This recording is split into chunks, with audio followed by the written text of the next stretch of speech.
Okay. Well, So, welcome everybody. I'm Charisse from the Central Branch of the Howard County Library System, and we're so happy to have you joining us tonight. Our topic tonight is Let's Talk About Climate. Real-time captions are available for this class. You can toggle them on and off using the CC button at the bottom of your Zoom window. Please know that these captions are automatically generated by Zoom and may contain some errors. Please also be aware that the class is being recorded. We welcome discussion and questions at the end of the presentation, but if you don't want to be on camera or part of the recording, just please leave yourself muted. You can keep your audio and your video off. During the beginning of the presentation, this will be kept off, but then I will allow you to participate in the discussion if you choose to, or you can use the chat. This is a monthly presentation, and our next session will be November 16th at 7 p.m., and I will put the link for that in the chat. Please use the chat if you have any technical issues, any questions for the presenter, and we will address those as the meeting is underway. Our presenter tonight is Agostino Scito, and I'm going to turn this presentation over to him to let you know what to expect tonight, and also so that you can find out more about our wonderful presenter. This is the second in our series, and the first presentation was excellent, so I'm looking forward to another wonderful event this evening. So thank you, Mr. Scito, and I will turn it over to you. well, thank you, Charisse, and thank you, everybody, for being with us this evening. This is, as Charisse said, our second event for the discussion group on climate change organized by the Howard County Community Library and in collaboration with Dr. Sarah Vaya, professor and climate extension specialist at the University of Maryland, College Park, and myself, Agostino Scito. I'm climate reality leader, and we'll see what that means in a little bit. Today's agenda includes some introductions. For those of you that already participated in our previous event, this is going to be a little repetitive, but please bear with me. We'll talk about news and clues, what's happening in the on the topic of our discussion today, which is man-made carbon pollution is bad for us and the planet. Can we eliminate it? So last time we talked a lot about the science, and today we're going to talk about some of the solutions that we have to address, these climate change crisis that we're in. And then we'll finish with some actions that we can all participate in, and of course, open the discussion to everyone. So during the presentation, the protocol here is that you'll be muted. So please enter your questions in the chat, and I will respond to them as they come in at any time. But we will allocate time at the end of this presentation so that we can have a discussion all together. Introduction. So this is me. I am originally from Italy. I've lived with my wife and two daughters in Ellicott City since 2005, so part of the neighborhood of Howard County. I joined the Climate Reality Project in 2019 with my wife, Pamela, and we trained to become a climate reality leader in August of 2019. And we'll see what that program looks like. In 2019 and 2020, I also was a presenter with the Howard County Library System, and we organized a few events. So I'm happy to see that this collaboration is moving forward. I think this is a subject that is very important, it's very urgent, and there's a lot of interest.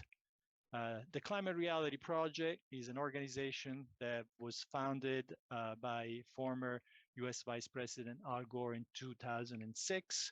The mission is to provide mostly education and awareness on the climate change crisis, and also to bring people together to find a global solution. This is a global organization, is present in many different countries in the world, and has about 20,000 climate reality leaders in 150 countries.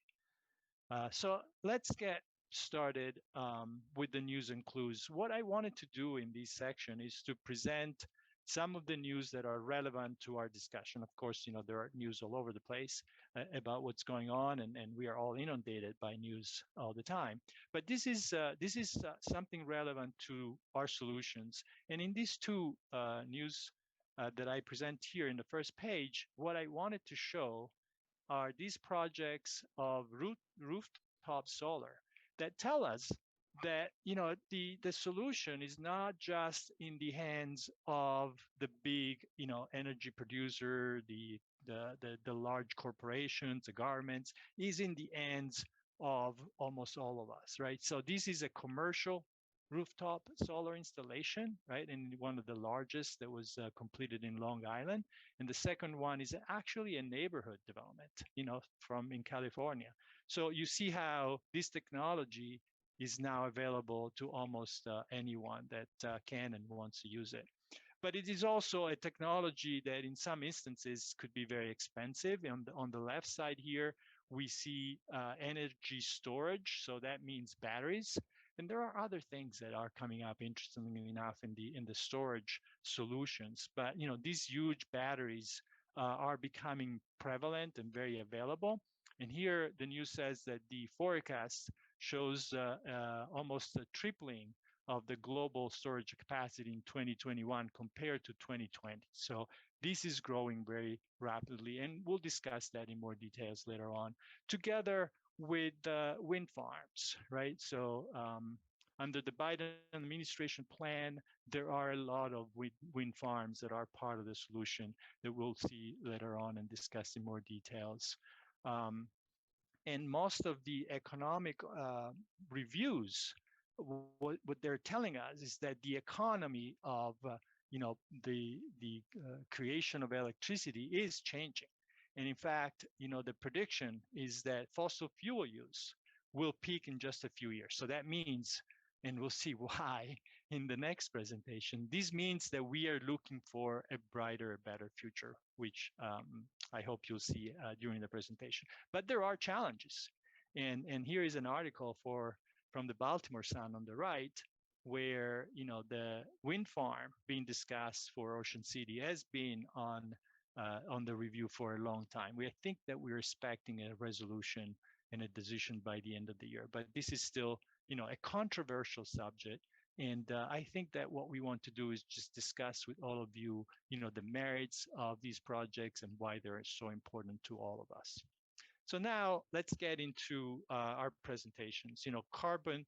Man-made carbon pollution, and I call it pollution for a reason, right? We know carbon is produced in many different ways, but if we abuse of it, it becomes a way that we pollute the environment. And can we eliminate it? Before I get into that, I wanted to just give you an overview of what we discussed last time. Some of you were present, but many were not.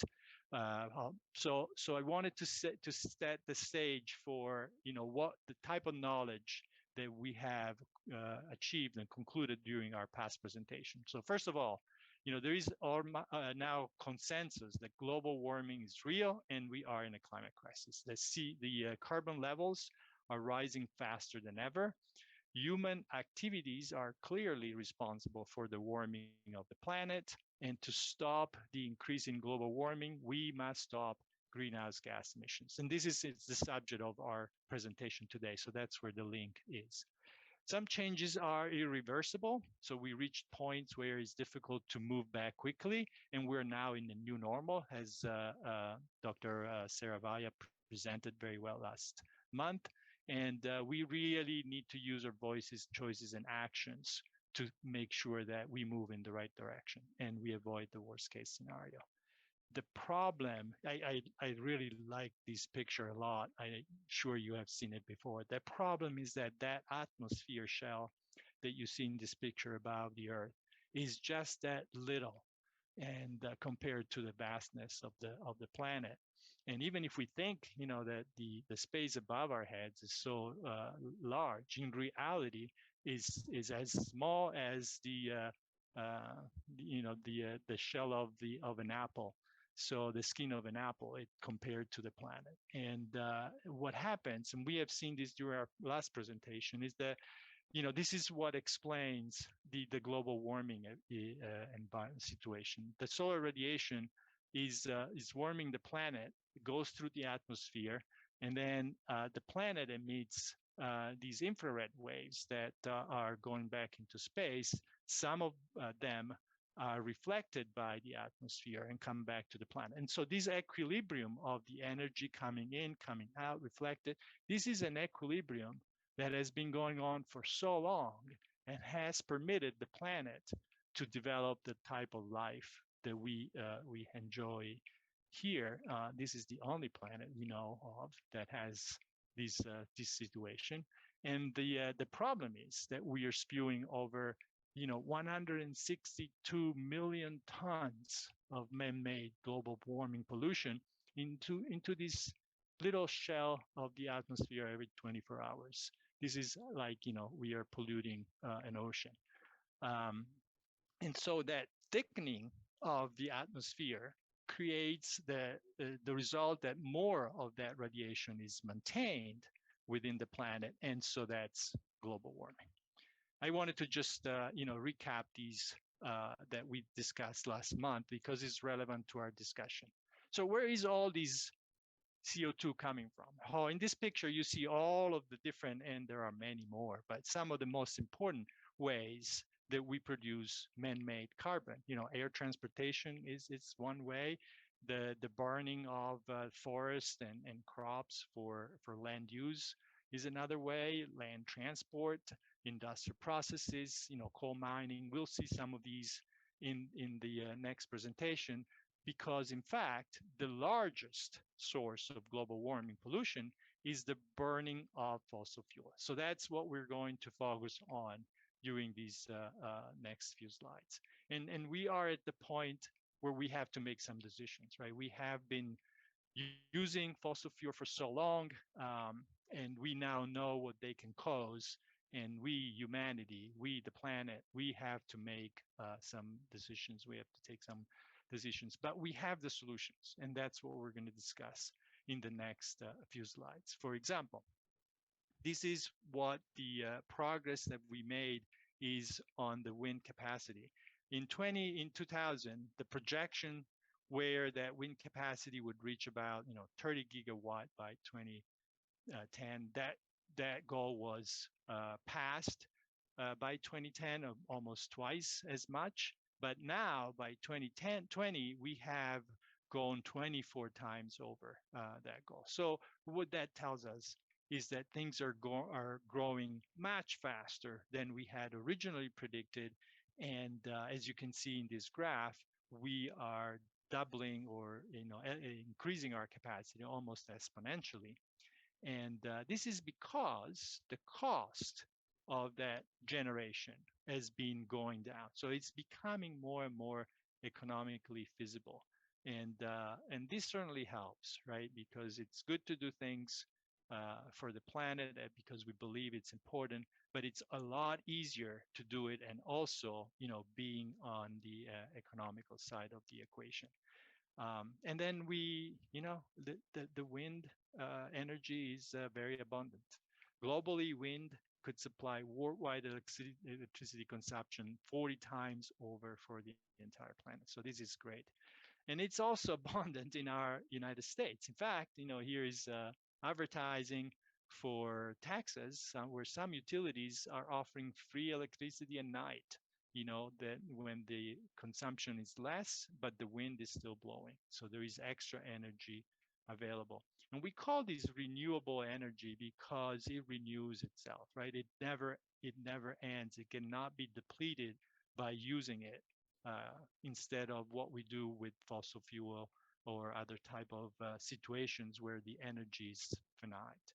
So here is the similar story for solar energy, is even better than what we have seen for wind. In 2002, the projections were for the solar energy market to grow about 1 gigawatt per year, very small growth. But the reality is that that goal was surpassed 17 times higher, and it's now 132 times that projection.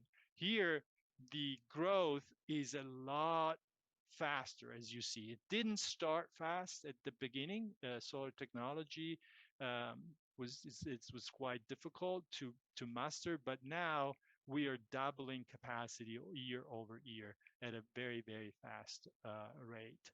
And this is also driven by the fact that the cost of solar cell has been diminishing, but not just the cost of the material, also the installation. And there are these programs we discussed like at the beginning, rooftop solar or pay as you go, things that make solar a good solution, not only for big energy producer, but also for communities and neighborhoods and even individuals on the rooftop possibility if there is that option. Here is what's happening in the United States. So, of course, there is a lot of standard electricity going on. But when we talk about new electricity capacity in the United States in 2020, you see 81% was from renewable sources. Natural gas is still very strong, but the vast majority of new plants that are being built, they rely on renewable resources, especially solar and wind. So I think that's great news. And so great. And in fact, this is a nice, interesting picture from the Kentucky Coal Mining Museum, right? That kind of thought that maybe solar was good for them too, and installed a rooftop solar, which saving them, several thousands of dollars.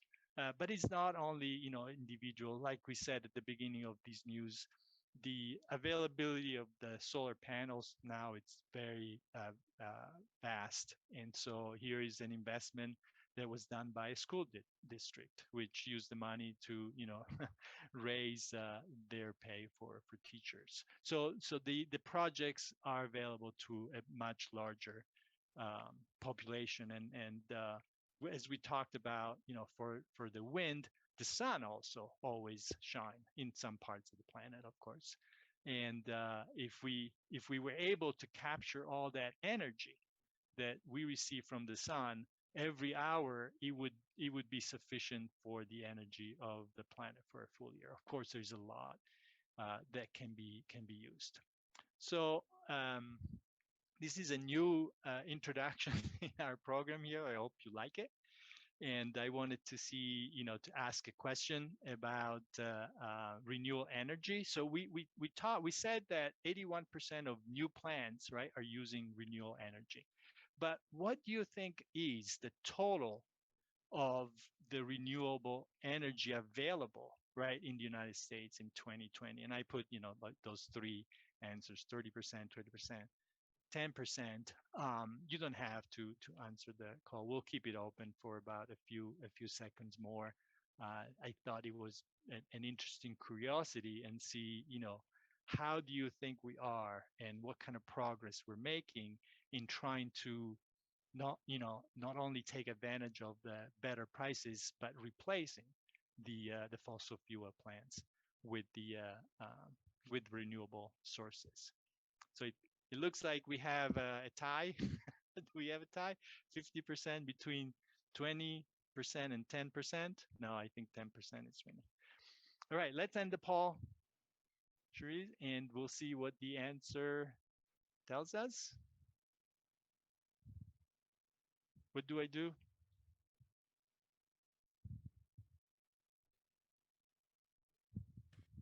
You should be able to see the results of the poll. Yes, we see the result. I hope everybody also can see them. Yes, they can see it. So we can go back to my presentation. Okay. We have 10% winning over 20%. Nobody guessed 30%. So maybe I have to close this window. Let's see if that works.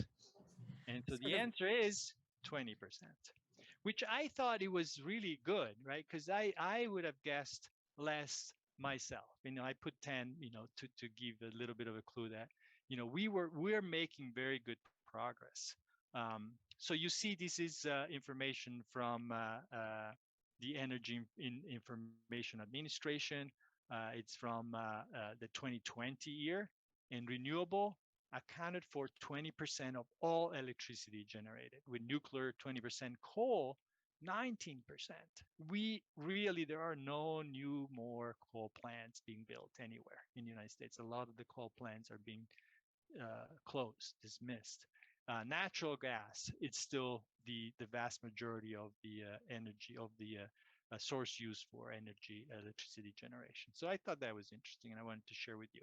A little bit different the story in Maryland, though, right? If you look at Maryland, the renewable, which includes both of the hydroelectric and the non-hydroelectric renewable, is very small compared to what we have. Mostly, natural gas, a lot of nuclear, and coal is still, on the retreat here. But natural gas and nuclear are prevalent. Another interesting thing to know about Maryland is that we only produce about 50% of the energy that we consume. So a lot of the energy has to be imported from the other states, and then we'll see what that means later on. But I thought these were curious information that we could share, and now talk about batteries or storage in general, because as we all know, the wind doesn't always blow and the sun doesn't always shine.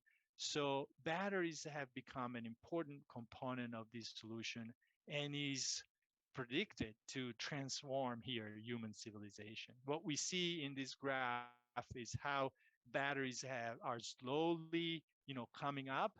But if we look at the projection of what we are planning is going to happen in the next few years, here's the graph. The projection is that these will dramatically increase, and the use of the storage capacity, right, will make solar and wind more and more able to, satisfy the demand that is a continuous use of electricity. So this is very encouraging and very good news to share with all of you. And of course, it's also driven by the fact that the batteries, the price for lithium-ion batteries, has been in decline. In fact, to the point now that, again, if we talk about new plants, new development, 90% of proposed new natural gas capacity is already more expensive than clean energy plus batteries. So this is very important.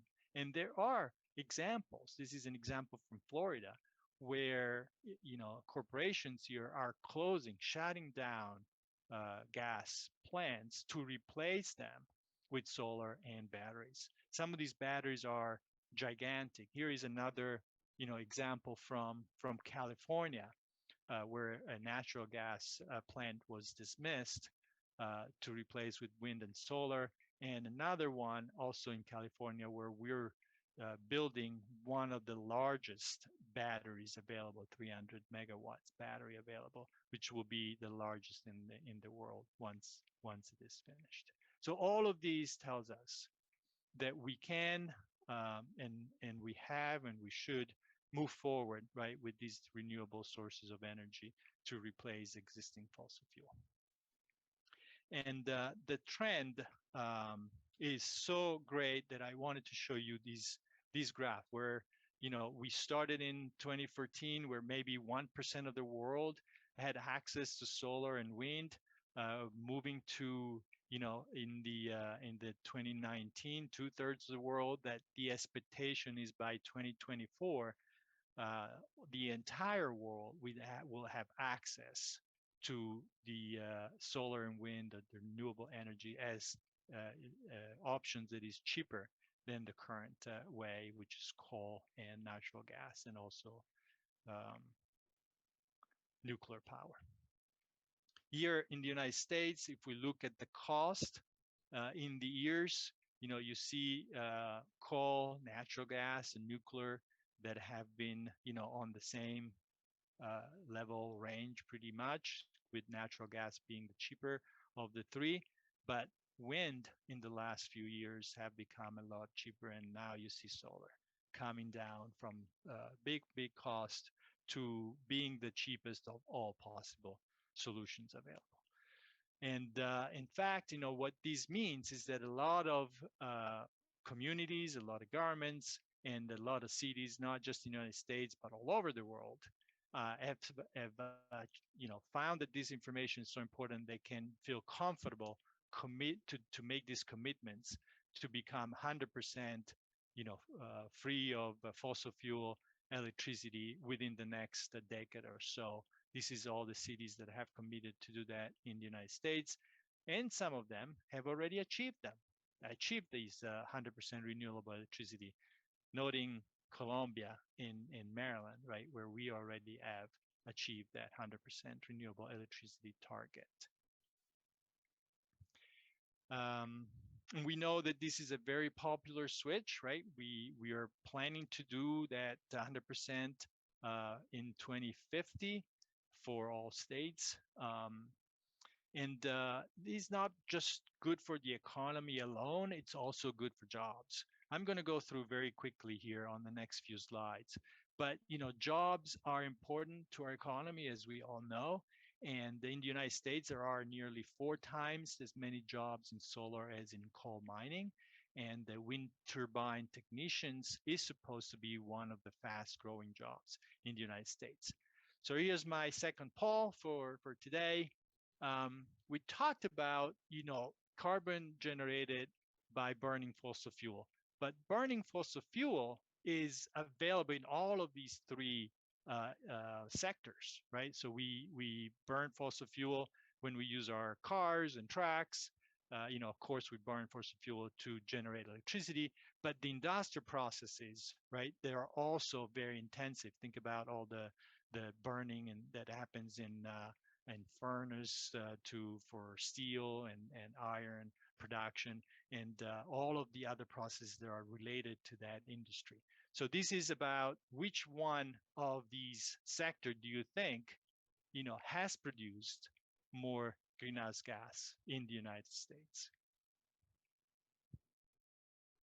I see transportation is moving ahead of energy generation, pretty low industry competing with transportation. And I think we have most of the results. So I'm going to end the poll. Yes, fantastic. So transportation number 1, then energy generation, and then the industry. No, sorry, transportation number 1, industry number 2, energy generation number 3. And let's see what the presentation tells us.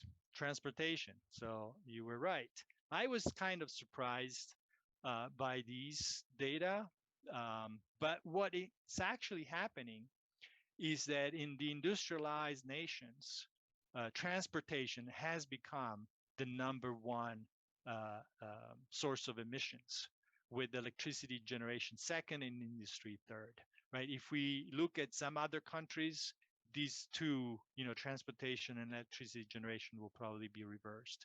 But this is interesting. And by the way, this is not just, I thought it was airplanes, right? No, this is just cars, just passengers' cars moving around with our own cars. So there is a lot we can do, right, to reduce that traffic. And look at this. This is Los Angeles. Think about all the pollution and the emissions that this is generating when the traffic doesn't almost move like this. There is a lot that we can do to solve this problem, right, in the transportation sector, considering that it is the largest source of emissions for carbon. Incredible, unbelievable. And this is Los Angeles, but it happens in many other cities too. So the good news here, of course, is the good story around electrical vehicles. We have seen that story really going up and growing up with the number of vehicles on the road, battery and hybrids. If we consider, the cost, what we are looking is that in the next year or two, actually, we forecast that the cost of the electrical vehicle for certain types will be corresponding or equal to the same type of vehicle that it is powered by fuel.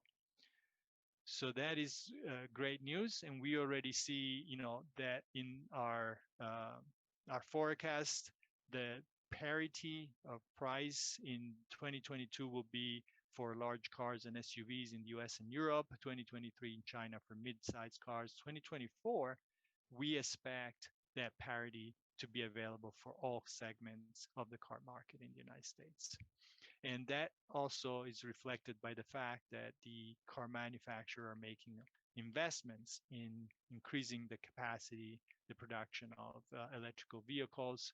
Basically, all the car manufacturer have made commitments to increase their production, but there are some that have clearly stated, like General Motors, that they will end, gasoline diesel powered passenger vehicles, and in this case by 2035 from General Motors, in this case by 2030 for Volvo. So this is a trend that is recognized by the economics review, is recognized by the producers, is recognized by everybody.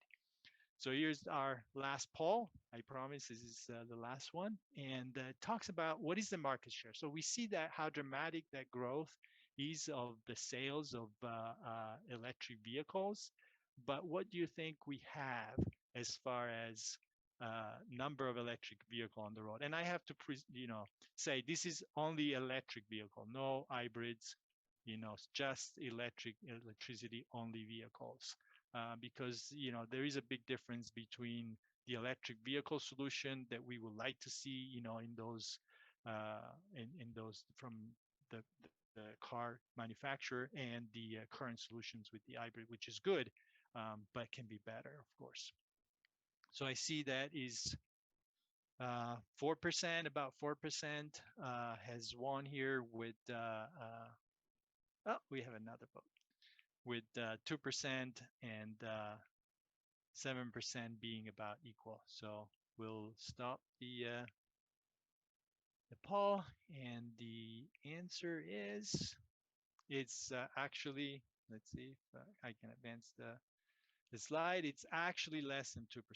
So and it must be said that United States is a little behind the curve compared to other countries. I'm not going to go into the details of that, but I think we're a little behind the world, but we're also behind those countries that are leading in this sector. So we have some work to do that. And the last piece that I wanted to cover is about the electrification of public transit. Of course, public transit is an important component of the solution, right? Because we also want to move more people to use public transit than private transit. And to do that, we have to work on buses, for example. So here is very, very small number of buses in the world that will be electric by 2025. So this is an area that requires a lot of investment, a lot of focus. But what we see is that there is a push from some of the governments, some of the cities all around the world, making statements that they will commit to purchase only zero emission buses starting in 2025, with some of these projects already completed in China. So we have good news. I think that the solutions are available. They're coming. They're making us more optimistic about what we can achieve in the next very few years, right? We're talking about 2025, which is around the corner, and we're talking about 2035, 2040 to achieve 100% renewable energy. And it's not just a transformation that is pushed by governments and cities and things. There are over 290 global companies that have made commitments to 100% renewable. This is just a small list, but I think we all heard Google, we all heard Amazon, but there are many, many, many more companies that have made clear commitments to move towards 100% renewable use of energy for their own work. And so this makes us very optimistic. And what makes me even more happy in a certain way is to see the involvement of the young community in this request for solution on the climate crisis. Right, this is people on the Sunrise Movement and other organizations that are really spreading the education, the news, information among, the youngest of us. And it is very nice to see how these young people get energized by the idea that we can all work to make our planet better, because our planet is beautiful, right? And but it's very delicate, and we all need to join in into the action because our world depends on that. All right, so with this I wanted to stop for a moment. I guess we can reflect on this picture and see if there are any questions that I can answer. Then we'll move into that next section, which is about talking about actions. And I wanted to spend some time in that section too. So reserving some time for that. Thank you so much, Agostino.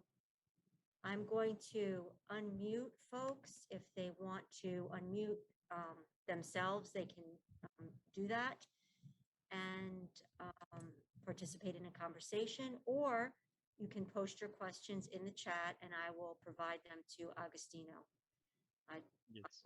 I learned an awful lot. I was really wondering, here in Maryland, depending on what your income is, you get certain rebates if you buy an electric car or if you put a solar roof. How do the benefits to citizens in the US compare to benefits that are offered in other countries? Do the other developed nations offer similar benefits, different benefits, better benefits? I'm really curious.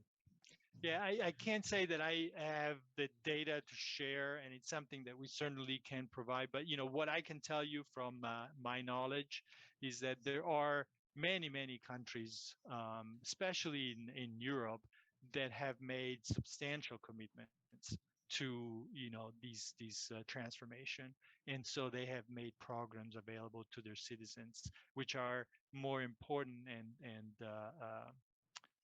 the results are better than what we have in the United States. In the United States, we still have, there is this great possibility, and we'll talk about some of those items in the action corner about how we can take actions to switch our electricity and to, kind of participate in the market share, in the market dynamic to push for those solutions to be available. But actually, the solar rooftop are not as easy to acquire by the individual person, right? They can be. There are leasing program where you don't have to spend the thousands of dollars that are necessary to install. So those make them available. And I see, in fact, we have seen a few of those coming up in our neighborhood too. And there is people will save some money. It's not a lot of money, but they will not lose money by doing this. And it takes a commitment of several years. It's available. It's possible. It is not as diffused as it could be, right? If those subsidies, both for the solar roofed solar projects and the electrical vehicle, were more substantial. And I think that we would like to see more action in that direction, both at the state level, but maybe also at the federal level. Yeah, for sure. I wonder too, in terms of new building mandates, is that how a wonderful place like Columbia gets to have that commitment by putting in building mandates that all new building needs to be compliant with renewable energy sources? And again, how does our country, the US, compare to other countries? Yes, it is more difficult for me to say because I don't have the data about the building, but it is a subject. It's a very good question. I know that the Colombia has succeeded in their achieving their goal 100% renewable by also using solar, a solar farm that was built in Colombia. And but I agree with you. You know, there was a lot of work done in architectural compliance with new regulations, and also going beyond the regulations to make sure that you know, there is less emissions and less use of you know, heating and cooling, for example, with dispersions and things like that. So there is a lot that can be done in the buildings. I know that there was a big commitment on the government to make sure that all the government buildings, you know, were up to code and satisfying those requirements. Less of a push for public buildings, and that's where we need to, you know, really bring everybody on the table that can participate into how to make all of you know, our environment better. Government, it has an important role to play, you know, with providing some of those subsidies with that we discuss an incentive, but it is also up to each one of us to make sure that we push this discussion, we understand the consequences, and we kind of you know, convince who needs to make decisions in the right direction. We have a question from one of our attendees. Is direct air capture technology a feasible solution to remove So carbon directly from the atmosphere? yeah, so I think direct carbon sequestration is that yeah, I've read that there are a lot of experience. There are two things that I didn't cover on this presentation that I think that are very relevant, but it's still developing. So, you know, we cannot call them solutions at hands yet, but yes, they're very important. One is carbon capture. So the idea is that you can go, you know, at the end of the Oh, no.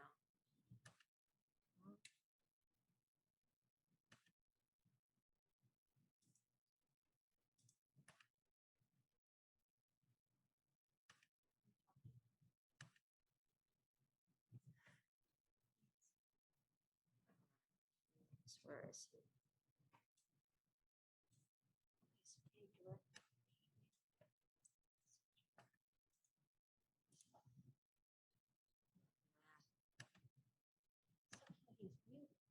Yeah, somehow he's muted.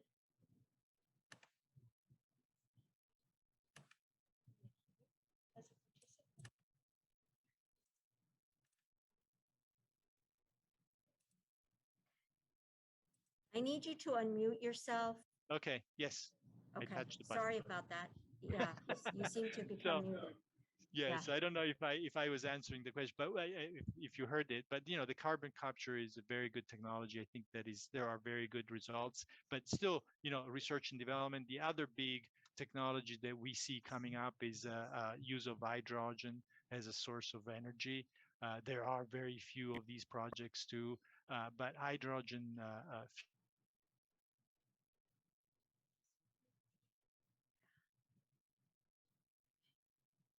Now your video is frozen.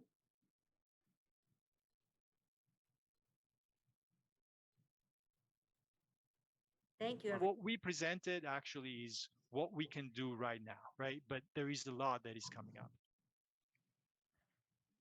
We're still good? Yeah, we're good again. We had some frozen video as well. The wonders of technology. Do we Of have course. questions before we have Agostino go on to some more of the solutions portion of the presentation? Any other Yeah, questions? the next few slides that I have is about actually actions, and we can discuss some of those actions in more details too. So if there are no more questions, we can take questions after that. Let me move on Okay, thank you. into sharing what we suggest as some actions that we can take. Let's see. All right, here it is. Action and choice corner. So usually we provide a few items in our presentation to, you know, share with you, and might also open a discussions about some of these things and programs that are available on our site. So I listed these four. I hope we can go through all of them and then see if you have experience with them. What is your point of view? So the first one I have on top is a program which is available in Maryland. Switch your home electricity to a clean energy provider. So I'm going to see if I can show you what that means now by going to my browser. So if you go to this site, Electricity Choice, I don't know if you can see the actual website here, but we'll provide the details. This is available in Yes, Maryland. we can see it. We can see it. Okay, Thank you. beautiful. So this is a program that allows you to switch to a different provider of electricity, which specifically, for example, right, you could do other things, but specifically, for example, provides electricity from renewable resources. So here is how it works. You'll go to that site. You'll select, your utility. For us would be BGE. I put, whatever is my uh, like estimated use, and then I have a list of resources. But what I want to do is in this list select what is important to me, right? For example, I want only to see renewable offers, and I want to only see offers that are available without a cancellation fee, right? For example. And there are a few other things that I may want to discuss, like, what is it? And 1 year commitments, term duration. All right. So after I have, done my selections, I can see which of these suppliers can work with BGE or your, whatever is your energy supplier or provider at this point, and can provide renewable energy, and it will give me a few choices. Don't really count on, unfortunately, this is one of the problems with this website, is not always up to date. What you want to see here is to look at a few providers of these energy. Clean Choice is AP, Titan Gas. Maybe I can read a little bit about which of these I would like to go with, or maybe select two or three. Then you'll have to go to your BGE. I cannot show you how to do that. Your BGE account. There is a section for switch your electricity provider, and you will have a similar selection where you can look at all the offers, the prices. That information will be more current and more accurate, and then you can do the switch right there. We have done it at my place. We selected one of these providers. The switch is very simple. Once you have made your selection, everything happens in the background, and it doesn't change how you get electricity. It does not change your paperwork or contract. Basically, it is an agreement between BGE and the other provider of electricity that you have selected. And so you will pay the price of that other provider. And in my case, actually, it was cheaper. It was cheaper to have wind electricity being provided by outside of Maryland than it was to buy electricity from BGE. But we were not looking at doing this for making money. We were looking at this to do something good for the environment. So we selected that provider and that action, and it was good for us. The other thing I had I need to go back to my presentation because I can't see the link. The other thing I had here is about community solar. And please step in if you have questions about these things. But community solar is similar um, to what we just discussed. The provisions are a little different. But this is also a program available in different states, right? You will select your state, and well, let's do it. Look at all America, and then your utility company, and then you'll see if there is something available specifically, right, for what is available to you. The program is a little different. These are the commitments you make to a solar program that either is developed and has space available, so you will be able to make the switch right away, or is being developed as a plan, so you'll commit to make that switch when it becomes available, and that translates then into a rebate or a sort of discount that you will get on your BGE bill. But either of those two programs, right, to switch your energy to a renewable source is something that is very easy to do, can be done quickly, and you can save, some money too in that process, even if, the purpose is not actually the saving. Let me stop for a minute to see if there are any questions about that before I move into something else. Do we have any questions? You can unmute yourselves or put them in the chat. Because the other two things that I wanted to present, and I know we have only 5 minutes. I was checking my clock here. We only have 5 minutes left. So let me move on to the other two actions. I was looking as I was preparing for this presentation today at a lot of things that we can do, simple things, right? So there are a lot of action. You can look at your carbon footprint. You can do a lot of things in communities, and writing to uh, your senators or your representative, and push for legislation. There are a lot of things that can be done, but I found these these little, UC Davis page, 18 simple things you can do about climate change.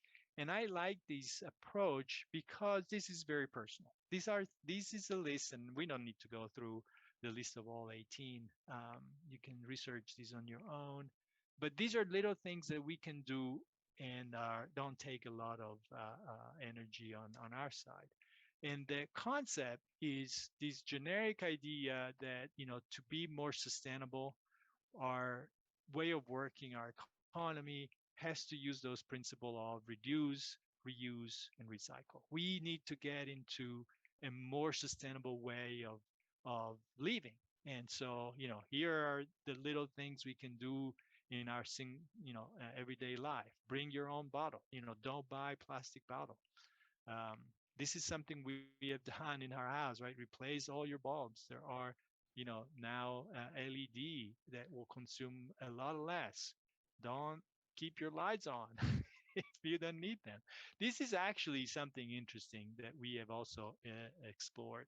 You know, Normally you would set your house thermostat, if you do have a programmed thermostat, to a certain temperature. Well, try what does it feel to just make a small change, right?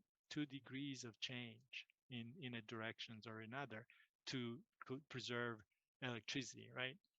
Use your bike, vote. The most important thing in the end. Plant something. We did work with some companies that do provide, support for planting trees. Planting trees is one of the most dramatic action that we have to make on our planet, on a planetary scale, to be able to take the carbon off from the atmosphere, right? We heard the question about carbon sequestration, which would be great if we had a technology that could do that instantly. But the only technology we know that it works for sure is today is planting trees. And we have done a lot of the opposite, right? We have eliminated trees from the planet. So we have really messed up with that balance, and restoring some of that balance is important. And then there are other things, but this was another one that I wanted to talk about. Cut the food waste. Um, is not just to save landfill, but it is also all that food becomes, as in the ground, becomes carbon, and it will emit more emissions. So by cutting the food, we don't need incinerators. We don't need a landfill that can create problems, and something we can all participate into. You know. Reduce your use of plastic, very important on that. Also, not just for the carbon component, but also for the environment, of course. And there are a lot of, and don't be a vampire. What this means is actually, disconnecting some of those electricity that we don't need, like, the charger for the phone that we leave always on. So I thought this was fun, and wanted to share with you. And another part of the fun is um, is this program. We will not have a lot of time to go through these in details, But I recommend this if you have the interest and the time that you want to learn more about individual actions and action that you can take in a community. This is the Drawdown Eco Challenge. Drawdown is a program that um, has created a list of hundreds of solutions, some of which, at the very high, level of government, but some at the level of individual citizens. And if you join the Eco Challenge, the Drawdown Eco Challenge on this site, you can join as a participant, or you can join as a team. As it's a lot more fun if you join as a team, and the program will show you all the different ways that you can reduce your carbon footprint. You can draw down um, the emissions and reduce your carbon footprint. And in that exercise, you not only learn, but you can take actions and you gain points. And I think that was a fun way I have done with my wife to kind of learn, but also put in practical terms, some of the things that we were learning during these exercise.